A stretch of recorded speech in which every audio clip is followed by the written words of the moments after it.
What if I told you that China directly challenged a US warship and nearly triggered World War III in just a matter of seconds? We're not exaggerating. This really happened, and almost no one noticed. Today on TechZNX, we'll walk you through every detail of how a US Navy destroyer was cornered, outmaneuvered, and pushed to the edge by Chinese fighter jets and a hostile warship right in the middle of the Taiwan Strait, one of the most dangerous and explosive zones on the planet. So get ready, because what you're about to see will chill you to the bone.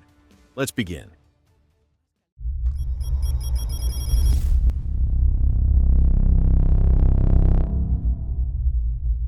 It all started on April 23, 2025 at 6:47 in the morning local time. The USS William P. Lawrence, an Arleigh Burke-class destroyer from the United States Navy, activated its automatic identification system as it entered the Taiwan Strait. This move, seemingly routine, was actually a bold statement. In the tense Indo-Pacific theater, switching on your transponder here is like walking through enemy territory with a flare gun in your hand. Just over 50 nautical miles away, at a Chinese military airbase, a radar operator was already picking up the phone. What followed was a perfectly synchronized chain reaction. Scramble alarms echoed through the base.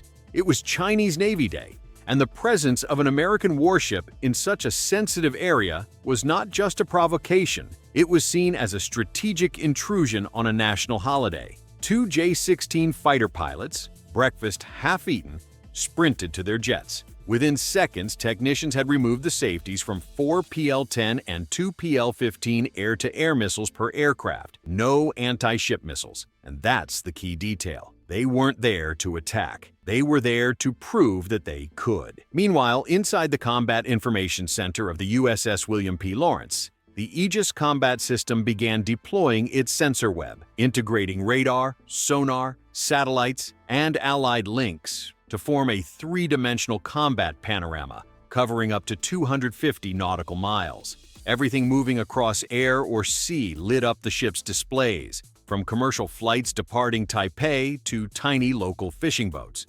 But within just 7 minutes, two new contacts appeared on the radar, fast, low, and heading straight for the destroyer. The Taiwan Strait is one of the world's most critical choke points.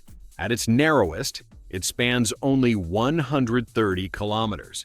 That means any vessel crossing it is always within range of Chinese coastal forces. The William P. Lawrence moved with surgical precision, cruising through international waters, yet dangerously close to both Chinese and Taiwanese territorial limits.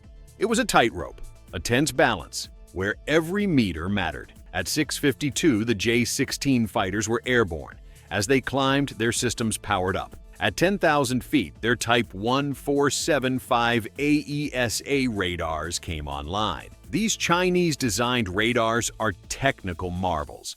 Instead of broadcasting waves in all directions, they focus narrow beams like invisible lasers, allowing them to scan without easily being detected. That's why American pilots call it the Ghost, because it can see you without you even knowing until it's far too late. Inside the William P. Lawrence, the SLQ-32 electronic warfare suite picked up something strange: two X-band emissions with unmistakably military pulse patterns. In plain terms, two combat radars had locked onto the ship. Every system began recording. The destroyer was being scanned, measured.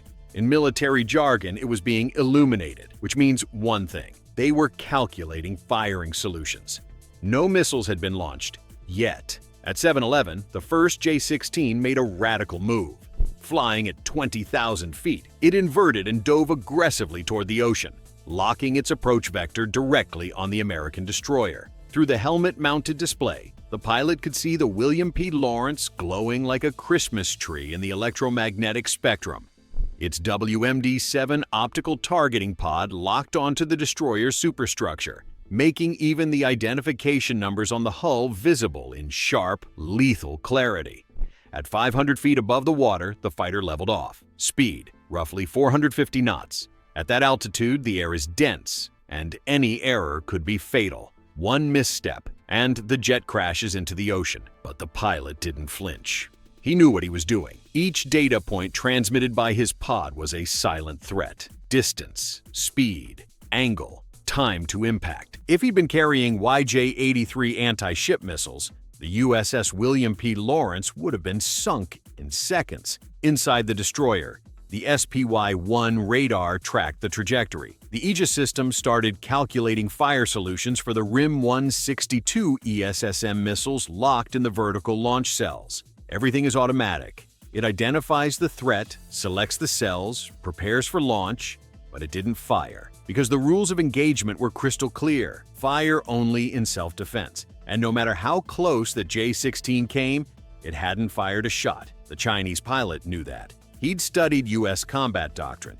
He knew at 3 miles, he was already within ESSM range. At 1 mile, the only defense left would be the Phalanx CIWS, also known as Sea-Whiz.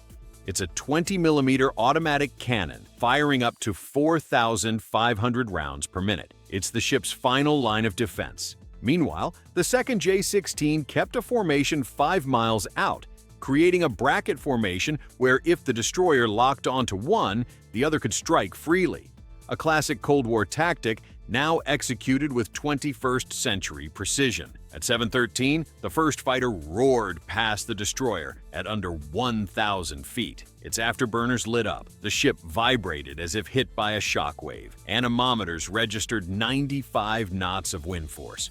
The data was all logged. Aircraft type, altitude, speed, and lateral distance. Just 50 feet. 50 feet from a supersonic jet. But the harassment didn't stop. Every 2 minutes, one of the jets returned for another pass. From astern, from port, flying as low as 300 feet. Too low for reconnaissance, yet just high enough to avoid legal thresholds of provocation. This was tactical aerial harassment. Calculated, repetitive, unrelenting. At one point, a fighter dropped to 150 knots, partially deployed its flaps, and flew parallel to the destroyer, just 500 meters away. Its targeting pod locked on the bridge. Message received: "We see you, we can follow you, and there's nothing you can do." At 7:38, a new contact appeared on radar, a Type 05 2D Luoyang 3 class destroyer, the most modern warship in China's fleet, was approaching from the north. Its Type 346A radar locked onto the U.S. ship. Its vertical silos housed YJ-18 missiles,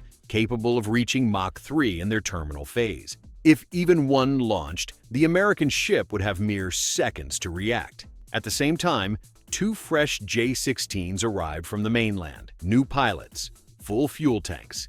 Even more aggressive, one of them dropped to just 200 feet. Another sliced across the bow at 150 feet. So close that the crew on the bridge could see the silhouette flash by, followed by the deafening roar of afterburners a second later. The peak of tension came at 7:52. 2 fighters, one from the bow, the other from the stern, converged simultaneously on the destroyer.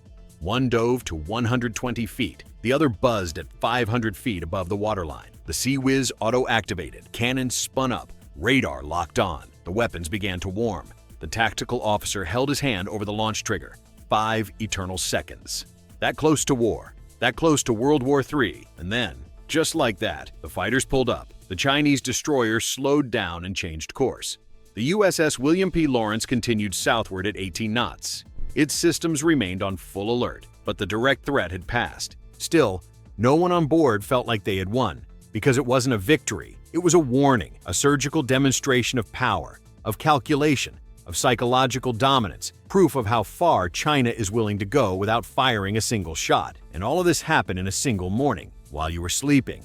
Now tell us, do you think these provocations are just carefully planned shows of force, or signs of something much bigger? Is World War III closer than we think? Let us know in the comments. And if you want to keep uncovering the most extreme stories of technology, warfare, and the future, subscribe to TechZNX and activate the bell icon. We'll see you in the next one.